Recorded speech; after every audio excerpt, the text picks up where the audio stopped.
I now give the floor to the distinguished representative of Pakistan to introduce an address by the head of government. Mr. President, I have the great honor to introduce a recorded statement by His Excellency Mr. Imran Khan, the Prime Minister of the Islamic Republic of Pakistan. Bismillah ar-Rahman ar-Rahim.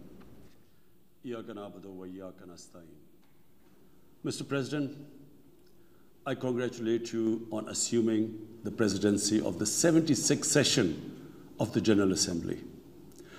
I also wish to express appreciation for the significant achievements of your predecessor, Volkan Bozkır, who guided the Assembly skillfully under the difficult circumstances imposed by the COVID-19 pandemic.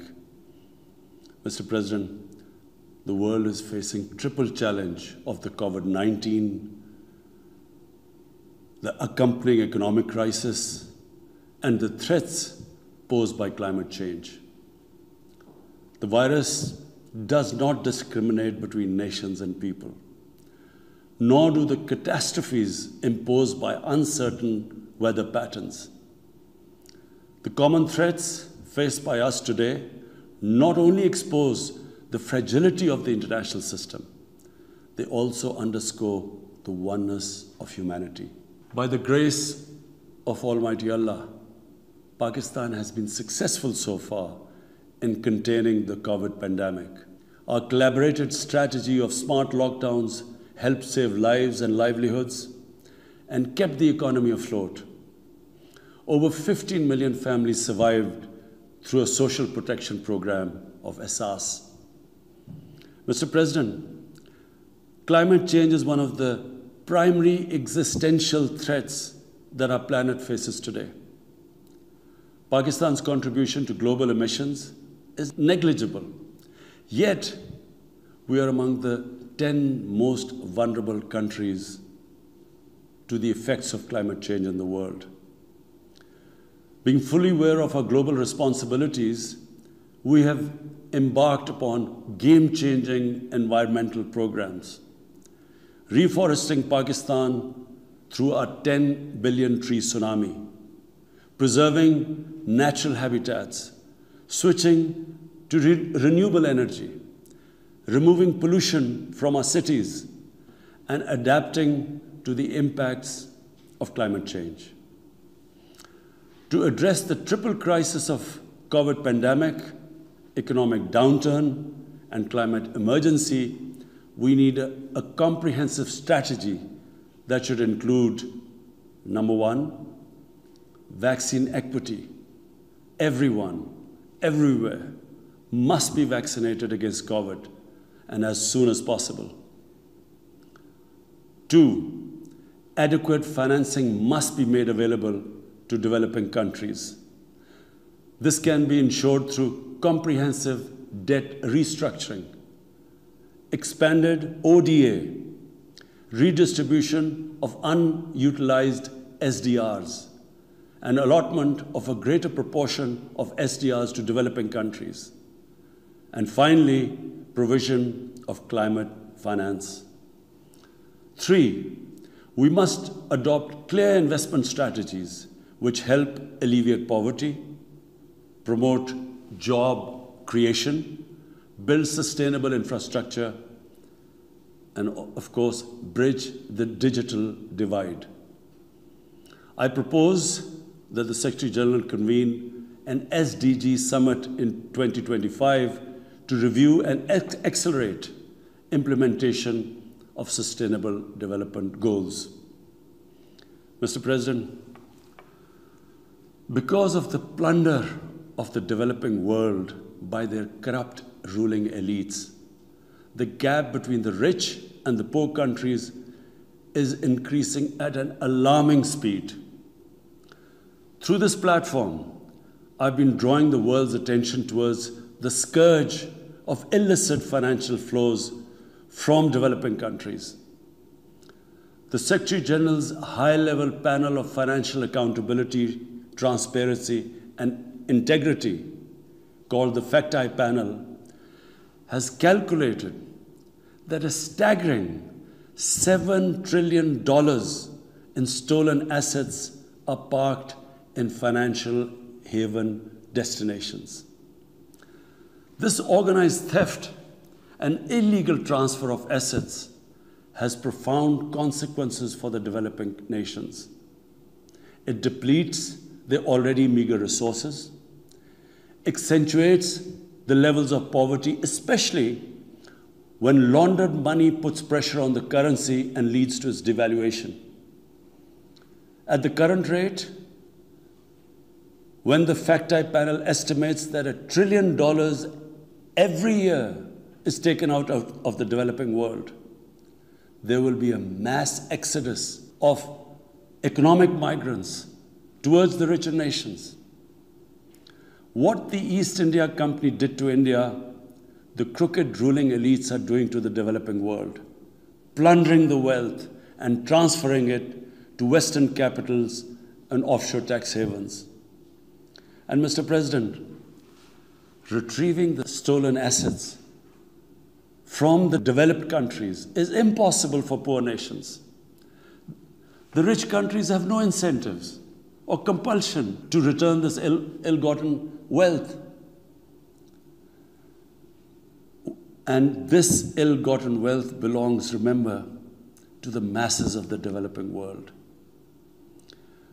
I foresee in the not-too-distant future, a time will come when the rich countries will be forced to build walls to keep out economic migrants from these poor countries. I fear a few wealthy islands in the sea of poverty will also turn into a global calamity like climate change. The General Assembly must take steps meaningfully to address this deeply disturbing and morally repugnant situation, naming and shaming the haven destinations and developing a comprehensive legal framework to halt and reverse the illicit financial flows are most critical actions to stop this great economic injustice. And at a minimum, the recommendations of the Secretary General's Facti Panel should be fully implemented. Mr. President, Islamophobia is another pernicious phenomenon that we all need to collectively combat. In the aftermath of the 9/11 terrorist attacks, terrorism has been associated with Islam by some quarters. This has increased the tendency of right-wing, xenophobic, and violent nationalists, extremists, and terrorist groups to target Muslims. The UN Global Counterterrorism Strategy has recognized these emerging threats. We hope the Secretary General's report will focus on these new threats of terrorism posed by Islamophobes and right-wing extremists. I call on the Secretary General to convene a global dialogue on countering the rise of Islamophobia. Our parallel efforts at the same time should be to promote interfaith harmony, and they should continue. Mr. President, the worst and most pervasive form of Islamophobia now rules India. The hate-filled Hindutva ideology propagated by the fascist RSS-BJP regime has unleashed a reign of fear and violence against India's 200 million Muslim-strong community. Mob lynching by cow vigilantes, frequent pogroms such as the one in New Delhi last year, discriminatory citizenship laws to purge India of Muslims, and a campaign to destroy mosques across India and obliterate its Muslim heritage and history are all part of this criminal enterprise. New Delhi has also embarked on what it ominously calls the final solution for Jammu and Kashmir dispute. It has undertaken a series of illegal and unilateral measures in occupied Jammu and Kashmir since 5th August 2019. It has unleashed a reign of terror, by an occupation force of 900,000. It has jailed senior Kashmiri leadership, imposed a clampdown on media and internet, violently suppressed peaceful protest, abducted 13,000 young Kashmiris and tortured hundreds of them. It has extrajudicially killed hundreds of innocent Kashmiris in fake encounters and imposed collective punishments by destroying entire neighborhoods and villages. We had unveiled a detailed dossier on gross and systematic violations of human rights by the Indian security forces in occupied Jammu and Kashmir. This repression is accompanied by illegal efforts to change the demographic structure of the occupied territory and transform it from a Muslim majority into a Muslim minority. Indian actions violate the resolutions of the United Nations Security Council on Jammu and Kashmir. They clearly prescribe, the resolutions clearly prescribe that the final disposition of the disputed territory should be decided by its people through a free and impartial plebiscite held under the UN auspices. India's action in occupied Jammu and Kashmir also violate international human rights and humanitarian laws, including the 4th Geneva Convention, and amount to war crimes and crimes against humanity. It is unfortunate, very unfortunate, that the world's approach to violations of human rights lack even-handedness and even are selective. Geopolitical considerations or corporate interests, commercial interests, often compel major powers to overlook the transgressions of their affiliated countries. Such double standards, and the most glaring in case of India, where this RSS-BJP regime is being allowed to get away with human rights abuses with complete immunity. The most recent example of Indian barbarity was the forcible snatching of the mortal remains of the great Kashmiri leader, Sayyid Ali Shah Gilani, from his family, denying him a proper Islamic funeral and burial in accordance with his wishes and the Muslim tradition. Devoid of any legal or moral sanction, this action has been against the basic norms of human decency. I call on this General Assembly to demand that Sayyid Gilani's mortal remains be allowed to be buried in the cemetery of martyrs with the appropriate Islamic rites. Mr. President, Pakistan desires peace with India as with all its neighbors. But sustainable peace in South Asia is contingent upon resolution of the Jammu and Kashmir dispute in accordance with the relevant United Nations Security Council resolutions and the wishes of the Kashmiri people. Last February, we reaffirmed the 2003 ceasefire understanding along the line of control.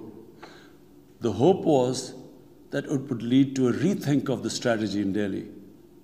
Sadly, the BJP government has intensified repression in Kashmir and continues to vitiate the environment by these barbaric acts.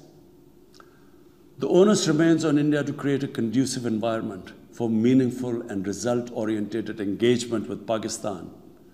And for that, it must do, number one, reverse its unilateral and illegal measures instituted since 5th August 2019. Secondly, stop its oppression and human rights violations against the people of Kashmir.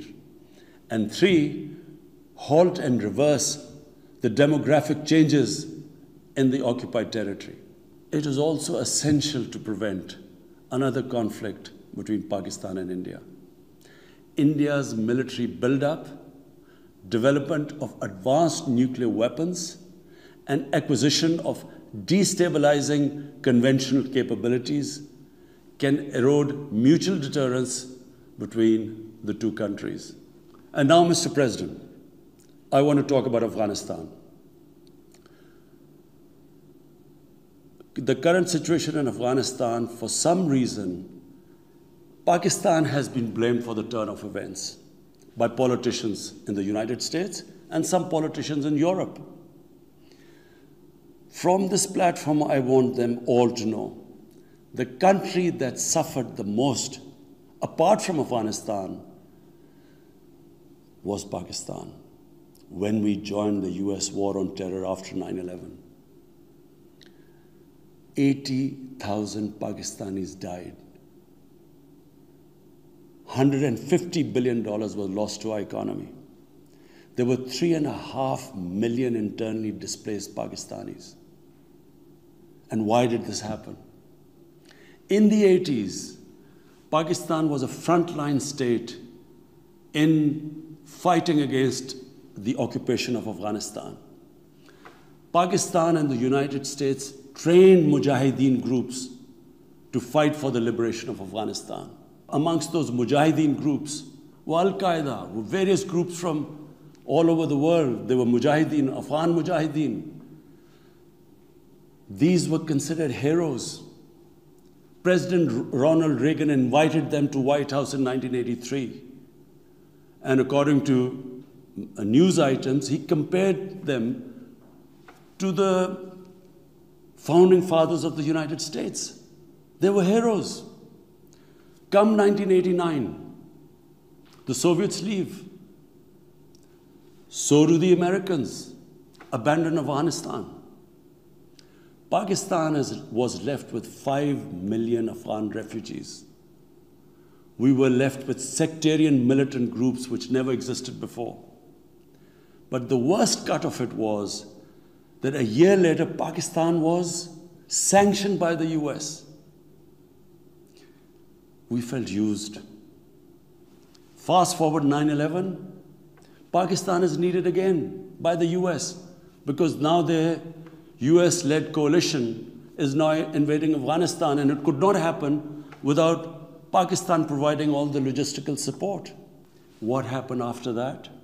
The same mujahideen that we had trained that fighting foreign occupation was a sacred duty, a holy war or jihad, they turned against us.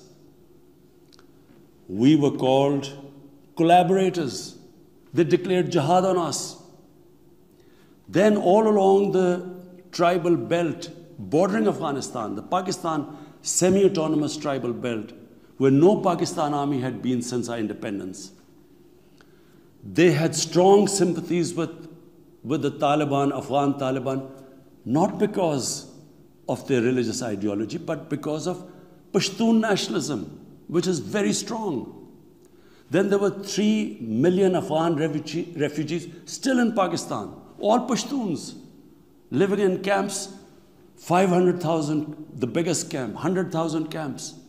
They all had affinity and sympathies with the Afghan Taliban. So what happened? They too turned against Pakistan. For the first time, we had militant Taliban in Pakistan. And they too attacked Pakistan government. When our army went in the tribal areas for the first time in our history, whenever an army goes into civilian areas, there's collateral damage. So there was collateral damage, which multiplied the militants to seek revenge. But not just that. The world must know that in Pakistan, there were 480 drone attacks conducted by the US. 480 drone attacks. And we all know that drone attacks are not that precise. They cause more collateral damage than the militants they are targeting. So, who did the people whose relatives were being killed? Who did they seek revenge? Against Pakistan. Between 2004 and 2014, there were 50 different militant groups attacking the state of Pakistan. At one point, people like us were worried that will we survive this? There were bombs going all over Pakistan. Our capital was like a fortress. Had it not been for one of the most disciplined army in the world and one of the best intelligence agencies in the world, I think Pakistan would have gone down. So when we hear this at the end, there's a lot of worry about in the US about taking care of the people who helped them, the interpreters and everyone who helped the US. What about us? The only reason we suffered so much was because we became an ally of the US, of the coalition in the war against Afghanistan, where there were attacks being conducted from Afghan soil into Pakistan. At least there should have been a word of appreciation. But rather than appreciation, imagine how we feel when we are blamed for the turn of events in Afghanistan. After 2006, it became apparent to everyone who understood Afghanistan's history that there would be no military solution in Afghanistan. I went to the US, I spoke to think tanks, I met at the time Senator Biden, Senator John Kerry, Senator Harry Reid. I tried to explain to them that there would not be any military solution and political settlement was the way to go forward. No one understood then. And unfortunately, in trying to force a military solution is where US went wrong. And if today,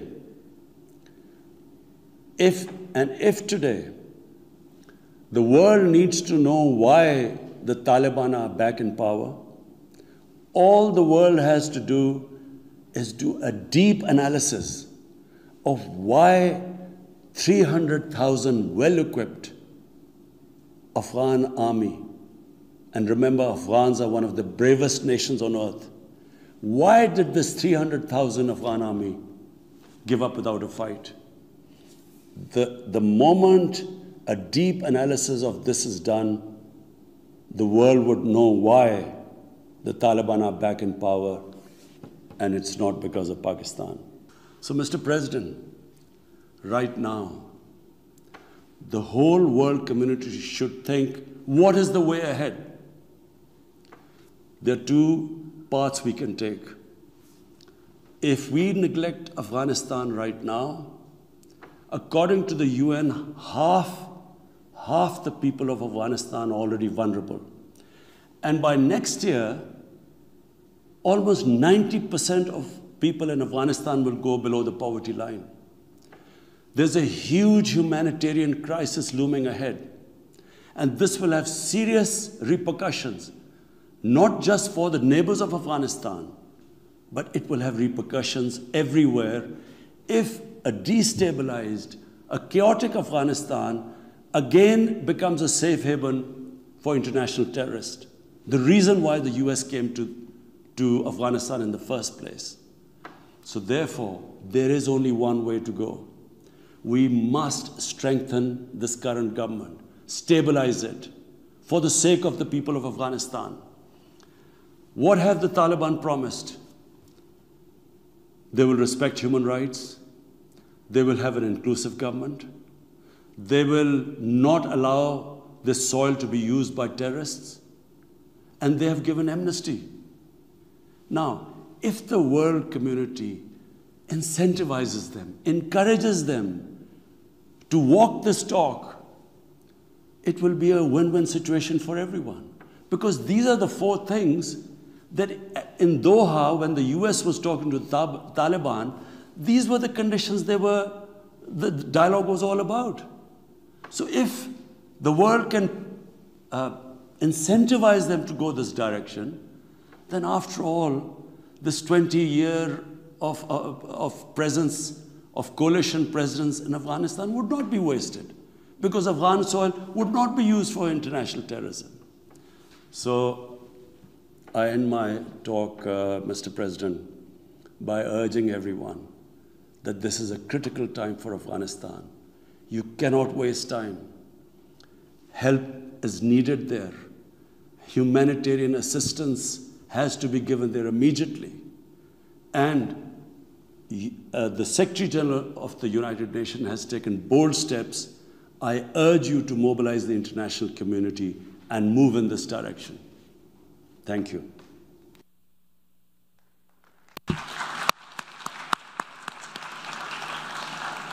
On behalf of the General Assembly, I wish to thank the Prime Minister of the Islamic Republic of Pakistan for the statement just made. The Assembly will hear an address by His Excellency Irakli Garibashvili, Prime Minister of Georgia. May I request protocol to escort His Excellency.